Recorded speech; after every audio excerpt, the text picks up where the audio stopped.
Diamond's hands trembled as she pressed herself against the cold marble wall of the penthouse hallway, her heart hammering so violently she was certain they could hear it. Through the crack in the door, she could see him, Go Min-hyuk, the man whose home she'd been cleaning for 3 weeks, the man who'd always seemed like just another wealthy businessman. But the scene before her shattered that illusion completely.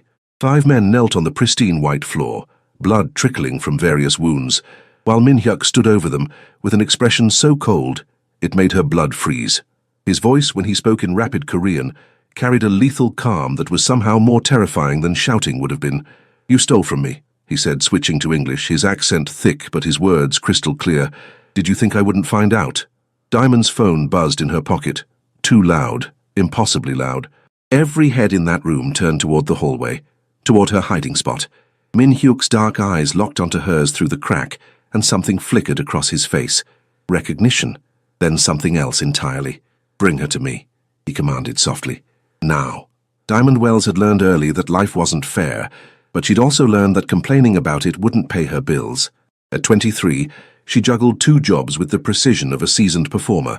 Mornings at Morrison's diner serving breakfast to business people who barely looked at her, and evenings cleaning luxury apartments through Elite Home Services, an agency that catered to Manhattan's wealthiest residents. Her 3rd-floor walk-up in Queens felt worlds away from the gleaming penthouses she scrubbed, but it was hers. Well, technically it belonged to her landlord, but the rent was paid, barely, and her grandmother's medical bills were getting smaller each month. Slowly, painfully slowly. "Table 6 needs a refill," her manager Marcus called out, snapping Diamond back to the present.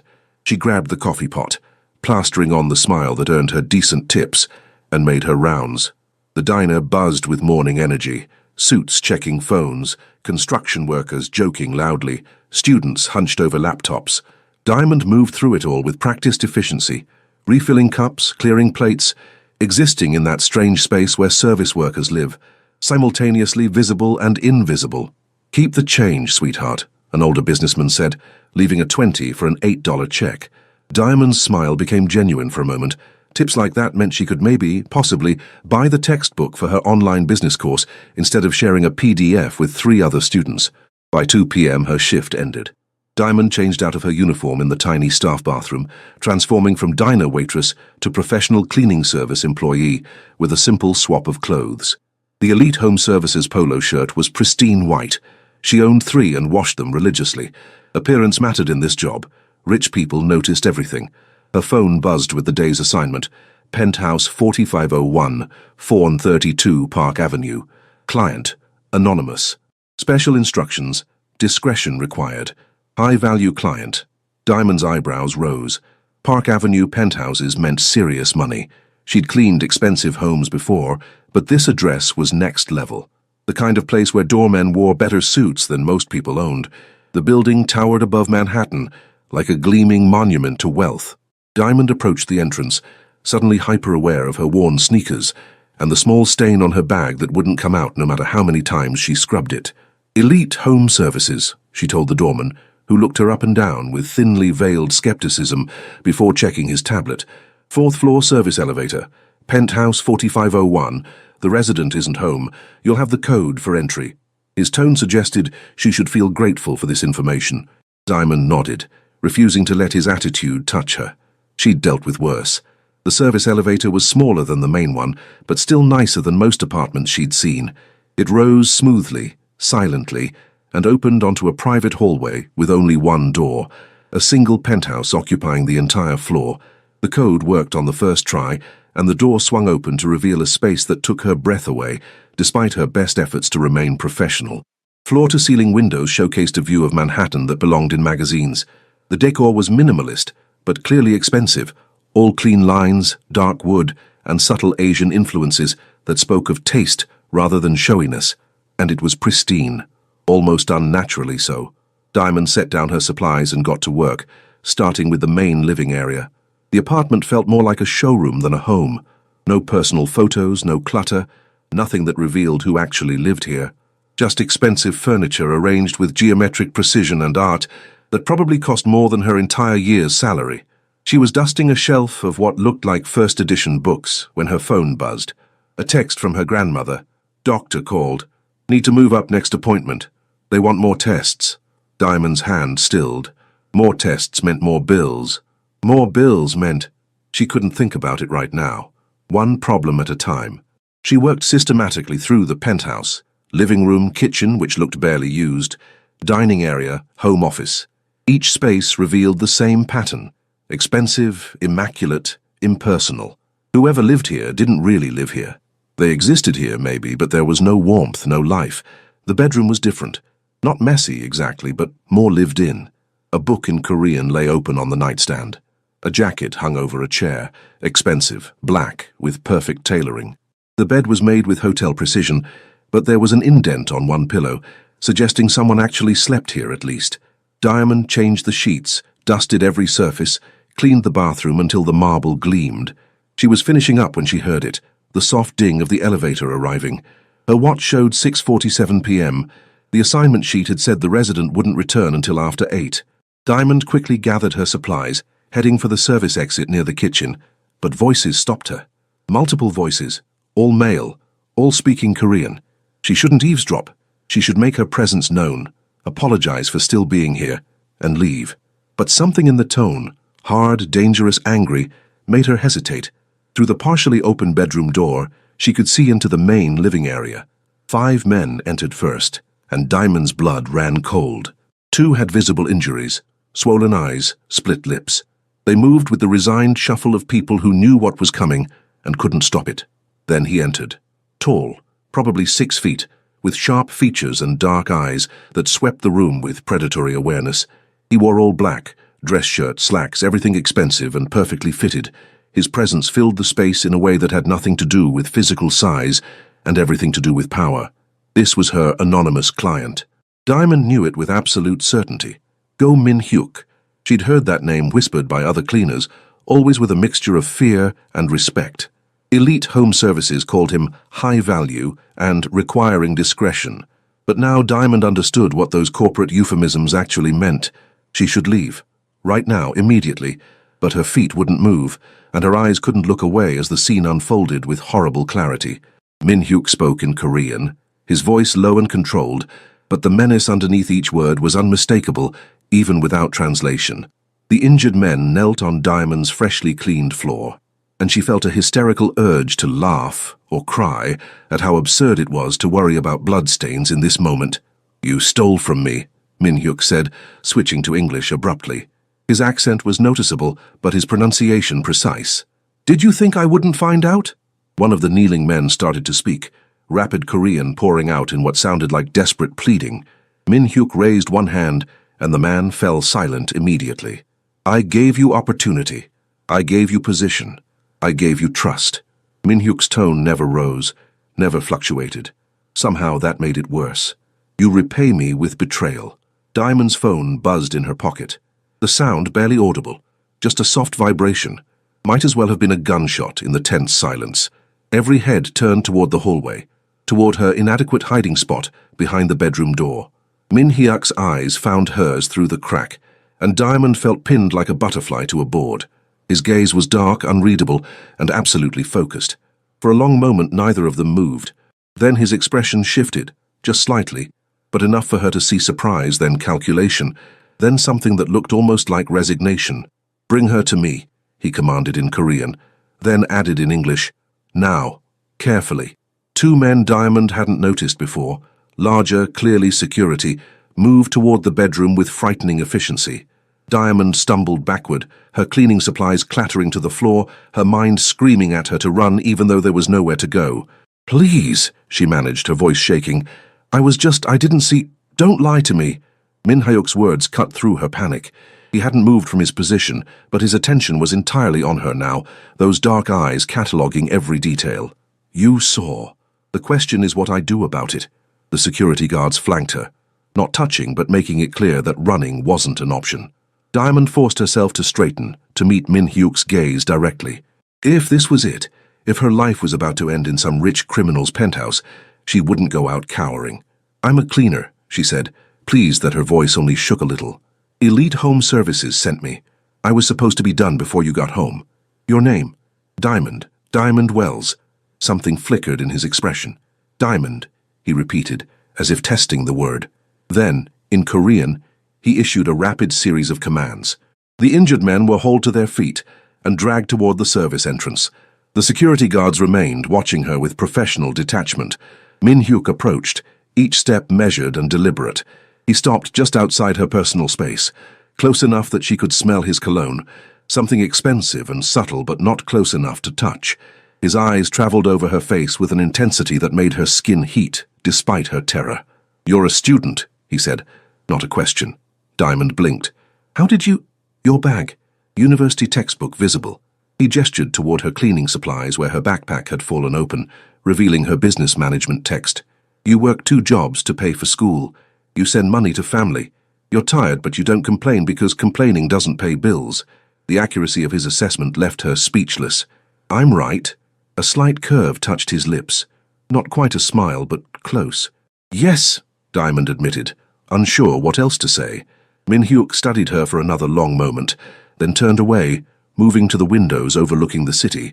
The lights of Manhattan glittered below, millions of lives playing out in ignorance of this bizarre confrontation happening 45 stories up. "You have a problem, Diamond Wells," he said without looking at her. "You witnessed something you shouldn't have. This creates complications."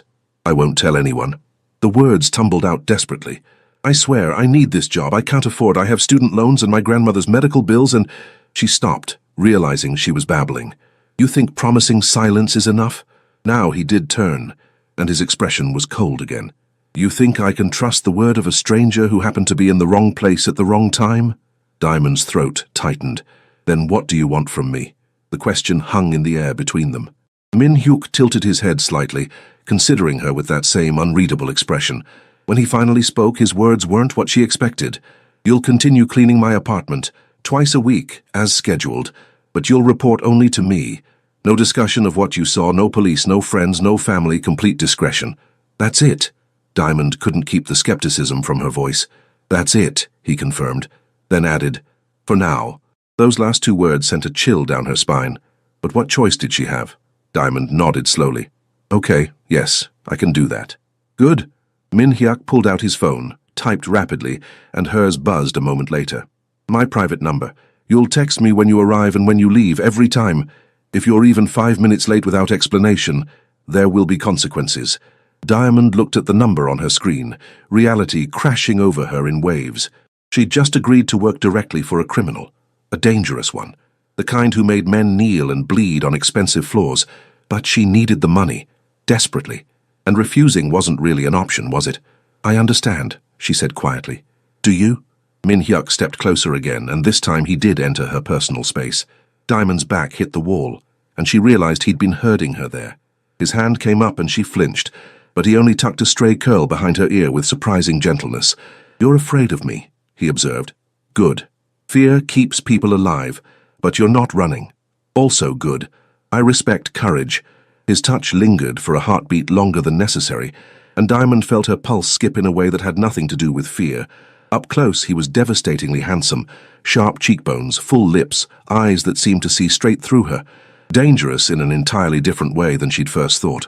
"Go home, Diamond Wells," he said softly, stepping back. "I'll see you Tuesday evening, 6 p.m. sharp." Diamond gathered her supplies with shaking hands, hyper-aware of his gaze following her every movement. At the door she paused, some reckless part of her brain demanding she speak. "What you did to those men—" "Don't ask questions you don't want answers to," Min Hyuk interrupted, his tone carrying a warning edge. "In my world, betrayal has consequences. Always." Diamond nodded and fled, his words echoing in her mind as the elevator descended. Only when she was outside, breathing the cool evening air of Manhattan, did she let herself truly process what had just happened.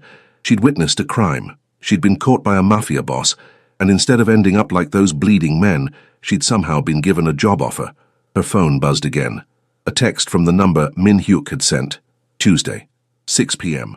Don't be late." Then another message. "Delete our conversation from your phone, all of it. Do this every time." Diamond stared at the screen, then at the gleaming tower above her. Somewhere up there, Go Min Hyuk was doing whatever dangerous men did after dismissing witnesses to their crimes, and she'd just agreed to walk back into that world in 4 days. Tuesday arrived too quickly. Diamond spent the intervening days oscillating between terror and bizarre curiosity. She'd Googled Go Min Hyuk, carefully using the library computers instead of her phone, and found exactly what she expected. Wealthy businessmen, real estate investments, charitable donations to Korean cultural organizations, the perfect public facade for whatever he really did in the shadows. She'd almost convinced herself not to show up, almost called elite home services to request a different assignment. Almost done a dozen things that would have been smarter than walking back into that penthouse, but her grandmother's latest medical bill sat on her kitchen counter like a weight and almost didn't pay debts. At 5:55 p.m., Diamond stood outside Min Hyuk's door, her hand hovering over the keypad. She sent the required text, "Here." The response came immediately, "Come in." The penthouse looked exactly the same, pristine, expensive, empty of personality. But this time Min Hyuk was there, standing at the windows with a glass of what looked like whiskey, wearing black slacks and a white dress shirt with the sleeves rolled up. He didn't turn when she entered. "You came," he said. "Did you think I wouldn't? I thought you'd consider running." Now he did look at her, those dark eyes assessing. Most people would have. Diamond set down her supplies, forcing her voice steady.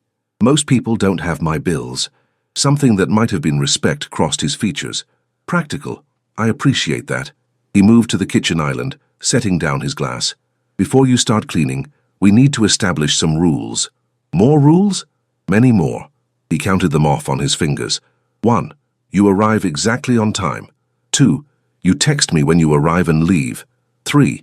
If you see or hear anything unusual, you forget it immediately. 4. No one knows you work directly for me, not your employer, not your friends, not your family. 5. You don't enter my office or bedroom unless I specifically request it. Diamond listened, her unease growing with each rule. "This sounds less like cleaning and more like being careful," Min Hyuk finished. "It is. My world has dangers you can't imagine, Diamond. These rules keep you safe." "Safe from what?" He studied her for a long moment before answering. "From people who would hurt you to hurt me. From asking questions that lead to answers you can't unhear. From becoming a target." "I'm just your maid," Diamond protested. "Why would anyone care?" The words died as Min Hyuk crossed the space between them in 3 strides. He didn't touch her, but his proximity was overwhelming, his voice dropping to something low and intense. "You stopped being just anything the moment you saw what happened in this room. You're connected to me now, whether you like it or not. That connection makes you valuable to my enemies." Diamond's heart hammered. "I don't want to be valuable. I want to clean apartments and pay my bills and finish my degree." "Then we want the same thing," Min Hyuk said. "You follow my rules, stay invisible, and eventually this arrangement becomes routine, boring, safe. And if I break the rules?" His expression hardened. "Don't." The tension stretched between them, thick enough to cut. Then Min Hyuk stepped back and Diamond could breathe again. "Clean," he commanded. "I'll be in my office. Don't disturb me unless the building is on fire." He disappeared into the room she'd been told never to enter, and Diamond was left alone with her racing thoughts and a luxury penthouse that suddenly felt like a very pretty cage. She cleaned mechanically, her mind churning. This was insane. She should quit, run, tell someone what was happening. But every time she considered it, she thought of her grandmother's medication, her student loans, the impossibly small amount in her bank account. What was the saying? Between a rock and a hard place? More like between poverty and a mafia boss. 2 hours later, Diamond was finishing the kitchen when Min Hyuk emerged from his office. He looked tired, a crack in his usual composed facade that made him seem unexpectedly human. "Coffee," he said, moving to the expensive machine on the counter. "Do you drink coffee?" The question was so normal, so domestic that Diamond almost laughed. "Yes?" "Good. I hate drinking alone."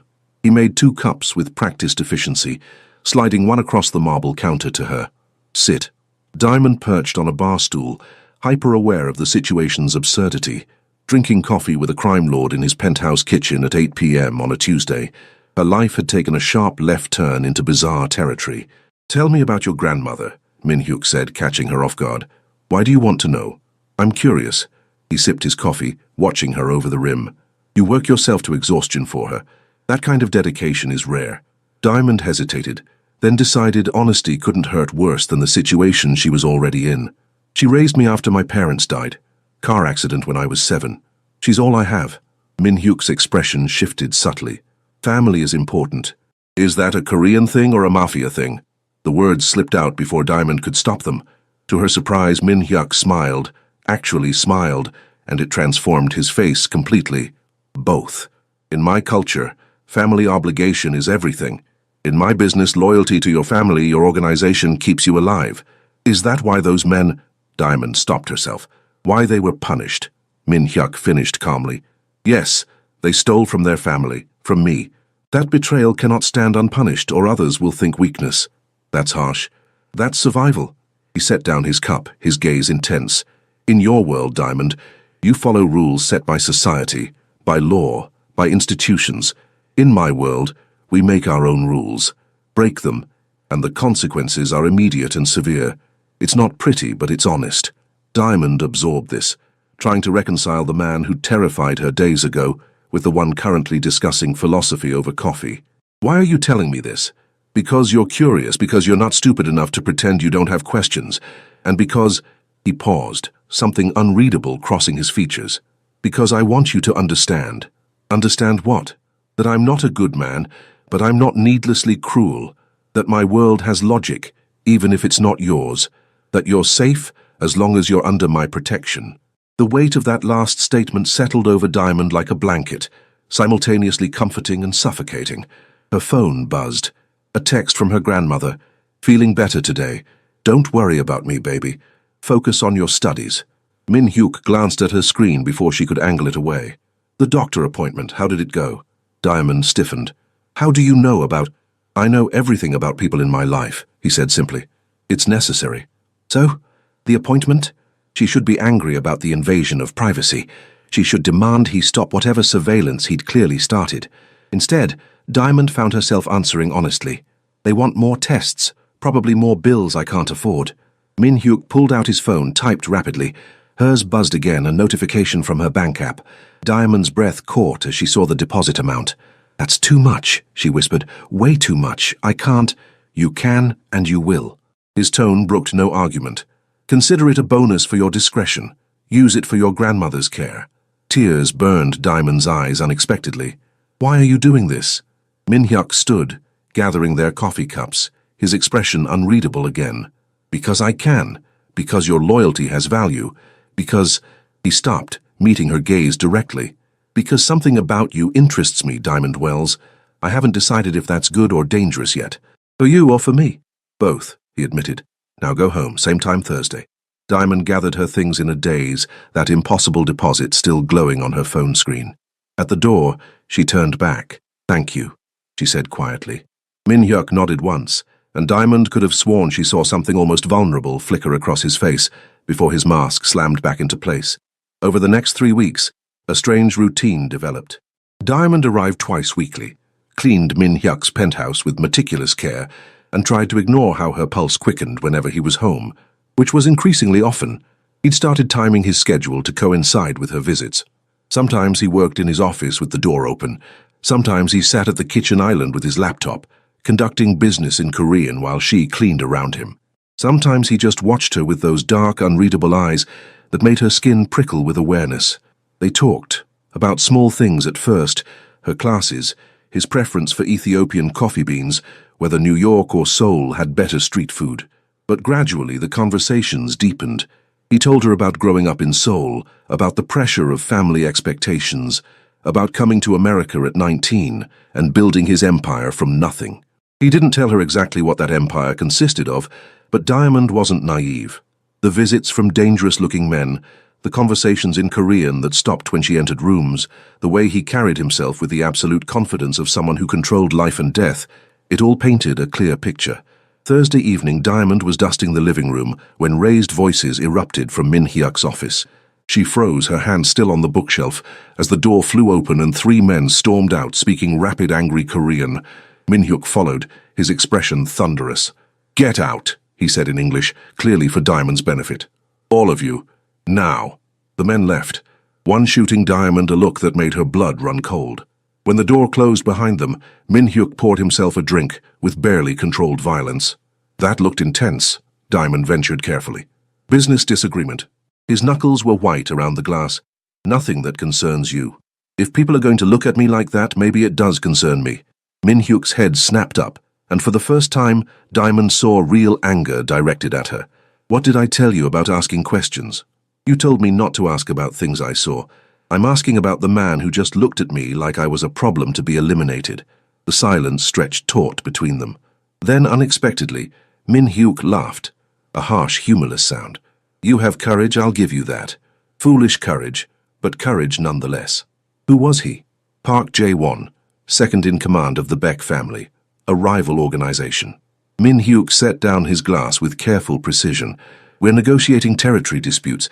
He doesn't like that I'm being... He stopped himself. Being what? Distracted, Min Hyuk finished, his gaze intense on her. He thinks you're a distraction. Diamond's stomach flipped. Am I? Yes. The admission was quiet, but absolute. You are. He crossed to her in 3 strides, and Diamond found herself backed against the bookshelf, his hands braced on either side of her head. Not touching, but close enough that she could feel his heat, smell his cologne, see the conflict warring in his dark eyes. I don't get distracted, Min Hyuk said, his voice low and rough. I don't let civilians into my world. I don't care about the problems of people who work for me. But you, his jaw clenched, you make me want to break all my own rules. Diamond's breath caught. Min Hyuk, tell me to step back, he commanded. Tell me this is inappropriate. Tell me you're just my employee and I'm overstepping. She should. Every rational cell in her brain screamed at her to do exactly that. Instead, Diamond heard herself whisper, what if I don't want you to step back? Something flared in his eyes. Hunger, possession, need. His hand came up, fingers tangling in her hair with surprising gentleness for someone who wielded such casual violence. This is a mistake, he murmured, even as he leaned closer. Probably, Diamond agreed, her heart hammering. I'm a dangerous man. I know. I could hurt you in ways you can't imagine. I know that too. Min Hyuk's thumb traced her lower lip, and Diamond shivered. Then why aren't you afraid? Who says I'm not? But even as she said it, Diamond knew it was a lie. She was terrified, but not of him, of this feeling, this pull, this impossible connection forming between them, despite every reason it shouldn't. The kiss, when it came, was inevitable. Gentle at first, almost questioning, then deeper, as Diamond responded with equal hunger. His hands tightened in her hair, and she gripped his shirt, all the tension of weeks culminating in this moment of surrender to something neither of them could control. When they finally broke apart, both breathing hard, Min Hyuk rested his forehead against hers. This changes everything, he said hoarsely. I know. You're not just my employee anymore. You're... He stopped, seeming to struggle for words. You're mine to protect, mine to care for, mine. The possessiveness should have scared her. Instead, Diamond felt something warm unfurl in her chest. Is that a Korean thing or a mafia thing? Min Hyuk laughed, actually laughed, and kissed her again. Both. A phone buzzed. His, not hers. He pulled it out, glanced at the screen, and his entire demeanor shifted back to business mode so fast Diamond got whiplash. I have to go, he said, his voice hard again. Something's come up. Stay here. Don't leave until I text you it's safe. What? Why? Diamond grabbed his arm. What's wrong? Park Jae-won left here angry. Angry men make stupid decisions. Min Hyuk cupped her face, his touch gentle despite his urgent tone. I need to handle this. You stay here where I know you're protected. Promise me. Min Hyuk, promise me, Diamond. His eyes burned with intensity. I promise. He kissed her once more, hard and fast, then was gone, leaving Diamond alone in the penthouse with her racing heart and the sudden terrifying realization that everything had just shifted irrevocably. She tried to continue cleaning, but it was impossible to focus. Her lips still tingled from his kiss. Her mind kept replaying the feeling of his hands in her hair, the barely controlled need in his voice when he'd called her his. An hour passed, then 2. No text from Min Hyuk. Diamond paced the living room, her phone clutched in her hand. Outside the windows, Manhattan glittered indifferently, millions of people living their normal lives, while hers spun completely out of control. Her phone finally buzzed at 10:47 p.m., but it wasn't a text. It was a call from an unknown number. Hello? Is this Diamond Wells? A woman's voice, professional, cold. Yes? Who is this? This is Mercy General Hospital. You're listed as an emergency contact for Go Min Hyuk. You need to come immediately. The world tilted sideways. What happened? Diamond's voice barely worked. He's alive, but he's asking for you. I suggest you come quickly. The line went dead. Diamond stared at her phone. then at the penthouse that had become so familiar, then back at her phone. Every instinct screamed at her to run, from this world, from this danger, from feelings she had no business feeling. Instead, she grabbed her coat and ran for the elevator. Because somewhere in the last 3 weeks, Go Min-hyuk had stopped being just a dangerous man she worked for. He'd become something else entirely, and Diamond was absolutely terrified to discover exactly what. The hospital corridor smelled like antiseptic and fear. Diamond ran through the sterile hallways, her heart in her throat, until she found the private room the nurse had directed her to. 2 large men stood guard outside. She recognized them as Min-hyuk's security. "I'm Diamond Wells," she said breathlessly. "He called for me." They exchanged glances, then one opened the door without a word. Min-hyuk lay in the hospital bed, his shirt removed to reveal bandages wrapped around his torso and left shoulder. His face was pale, but his eyes were alert, and when he saw her, something like relief washed over his features. "You came," he said, his voice rough. "You idiot," Diamond choked out, tears threatening. "What happened?" "Park Jae-won was stupider than I anticipated." Min-hyuk winced as he tried to sit up. "He tried to make a point. I made a stronger one. He won't be a problem anymore." "You're stabbed!" Diamond moved to his bedside, her hands hovering uncertainly, wanting to touch but afraid of hurting him. "Barely. Missed anything vital." He caught one of her hands, pulling her closer despite her protests. "I'm fine, Diamond. You're in a hospital. I'm alive. That's what matters." His thumb stroked over her knuckles. "And you're here, safe." Diamond sank into the chair beside his bed, the adrenaline crashing and leaving her shaky. "When they called and said you were hurt, Her voice broke. "You were scared," Min-hyuk finished gently. "So was I. Not of being hurt. I've been hurt before, but the thought that Park might target you to hurt me." His grip on her hand tightened. "That's what sent me after him immediately. That's what made me reckless. This is because of me. No, this is because he threatened something that's mine." Min-hyuk's dark eyes burned into hers. "You're mine, Diamond. I claimed you the moment I kissed you, and in my world, that means something. It means I protect you with everything I have. It means I'd burn down anyone who tries to hurt you." Diamond's breath caught at the intensity in his voice, the absolute conviction. "Min-hyuk, this is insane. We barely know each other. You're a—" She stopped. "Criminal," he supplied. "Gangster? Monster? I was going to say a man with dangerous enemies who could get me killed just by association." "Yes," Min-hyuk agreed simply. "All of that is true, which is why I'm giving you a choice right now, Diamond. Walk away, I'll give you money, enough to cover your grandmother's medical bills and your student loans. You'll never have to see me again. You'll be safe. Or you stay. You choose me, this life, this danger. You let me protect you. You accept that you'll never have a normal relationship or a safe existence, but you'll have me. Completely, absolutely, forever." The weight of that ultimatum hung between them. Diamond looked at his face. This man who'd terrified her, protected her, challenged her, kissed her like she was precious. This man who'd somehow become essential in just 3 weeks. "That's not fair," she whispered. "Life isn't fair. You told me that yourself." "I didn't mean—" "What do you want, Diamond?" Min-hyuk interrupted, his voice intense. "Forget what's smart or safe or reasonable. What do you want?" Diamond closed her eyes, and the answer came with terrifying clarity. "You. I want you." Min-hyuk pulled her closer, ignoring the pain it must have caused until she was half leaning over the hospital bed. "Say it again." "I want you," Diamond repeated, meeting his gaze directly. "This is crazy and stupid and probably going to end badly, but I want you anyway." "It won't end badly," Min-hyuk promised fiercely. "I won't let it. You're mine now, Diamond. Mine to protect, mine to care for, mine to—" He kissed her, deep and possessive, and Diamond melted into it, all her doubts evaporating under the intensity of his claim. When they broke apart, Min-hyuk's expression had shifted to something almost vulnerable. "I need to tell you something. About why I reacted so strongly to Park's threat." "Okay. My mother was killed when I was 15, he said quietly. A rival organization targeted her to hurt my father, who was the boss before me. She was innocent, knew nothing about the business, just loved my father. They killed her anyway, made him watch." Diamond's hand covered her mouth. "Min-hyuk, I swore I'd never let that happen again. Never care about someone who could be used against me. For 20 years I kept that promise. No relationships, no attachments, nothing that could be exploited." His jaw clenched. "Then you walked into my penthouse with your tired eyes and stubborn pride. and you ruined everything. I'm sorry. Don't be. He caught her face in his hands. You gave me something I thought I'd never have again. You made me feel human instead of just powerful. You saw me, really saw me, and didn't run. Do you understand how rare that is? Diamond understood. She'd seen him at his most dangerous and his most vulnerable.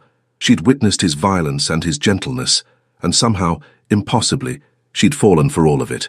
So what happens now? She asked. Now? Min Hyuk smiled, and it was predatory and possessive and somehow tender all at once. Now you move into the penthouse under my protection. No more working yourself to death. No more worrying about bills. You focus on finishing your degree, and I focus on making sure no one ever threatens you again. That's a bit sudden. You think I'm letting you go back to that apartment where anyone could get to you, where you're vulnerable? Min Hyuk's voice hardened. No, you're too precious to risk. You're mine, which means you live where I can keep you safe. The possessiveness should have annoyed her. Instead, Diamond felt that same warm unfurling in her chest. Is this what I signed up for? Being bossed around by a crime lord? Bossed around by your man, Min Hyuk corrected. There's a difference. My man, Diamond tested the words. That sounds right, he finished. It sounds right because it is right. You feel it too, don't you, this connection, this inevitability? She did. Against all logic, against every ounce of common sense, Diamond felt it. This magnetic pull, this sense of belonging with someone completely wrong for her in every way except the only one that mattered. What do I tell my grandmother? Diamond asked practically. The truth, that you're seeing someone, that he's Korean, successful and crazy about you. She doesn't need to know the rest. Min Hyuk shifted, wincing. Bring her to the penthouse. Let me meet her properly. Family is important. You want to meet my grandmother? I want everything that's yours, Min Hyuk said simply. Your past, your present, your future, all of it. I told you, I don't do things halfway. A knock on the door interrupted them. One of Min Hyuk's men entered, spoke rapidly in Korean. Min Hyuk's expression darkened, then cleared. What? Diamond asked. Park Jae-won's family is suing for peace. They're acknowledging my claim on... He paused. On my territory and interests, including you. They're acknowledging me. In our world, when someone claims protection over another person, especially across organizations, it's recognized. Official. They're acknowledging that you're under my protection, which means touching you means war with me. Min Hyuk's smile was sharp. No one wants war with me. Diamond absorbed this. The reality of her new life settling over her like a cloak. She was protected, claimed, belonging to a world she'd never imagined entering. Oh, you think you can leave me? Min Hyuk asked suddenly, echoing the title she'd heard other employees whisper. After everything? After becoming mine? Diamond looked at him. This dangerous, powerful, surprisingly gentle man who'd somehow become her entire world in 3 weeks. No, she admitted. I don't think I can. Good. Min Hyuk pulled her down for another kiss. Because I'd chase you to the ends of the earth, Diamond Wells. You're mine. Forever. And somehow, impossibly, that promise felt like the safest thing in the world. Years passed, and the penthouse that had once felt like a cage became a home. Diamond graduated with honors, her business degree earned without the crushing weight of debt. Min Hyuk attended her graduation, sitting in the back row in a perfectly tailored suit, his pride evident despite his carefully neutral expression. Later, he'd given her a gift, a small gallery space in Chelsea, lease paid for 5 years so she could follow her secret dream of promoting young black artists. Her grandmother adored him, charmed by his respectful Korean manners and his obvious devotion to Diamond. She'd taken to teaching him to cook soul food, laughing at his attempts to master cornbread while he patiently taught her basic Korean phrases. The business, the dangerous, violent reality of Min Hyuk's world, still existed, but he kept her separated from the worst of it. Diamond knew enough to understand the stakes, but Min Hyuk's protection was absolute. No one touched her. No one threatened her. She lived in a bubble of safety maintained by her husband's reputation and ruthless efficiency. Husband. They'd married quietly, a small ceremony with only family and Min Hyuk's most trusted men. Diamond wore white, and Min Hyuk had actually cried when she walked toward him, his control cracking completely in the face of his love for her. Now, standing in the penthouse that had become theirs, Diamond watched the sunset paint Manhattan gold. Min Hyuk's arms wrapped around her from behind, his chin resting on her shoulder, and she leaned back into his strength. No regrets? He murmured against her ear.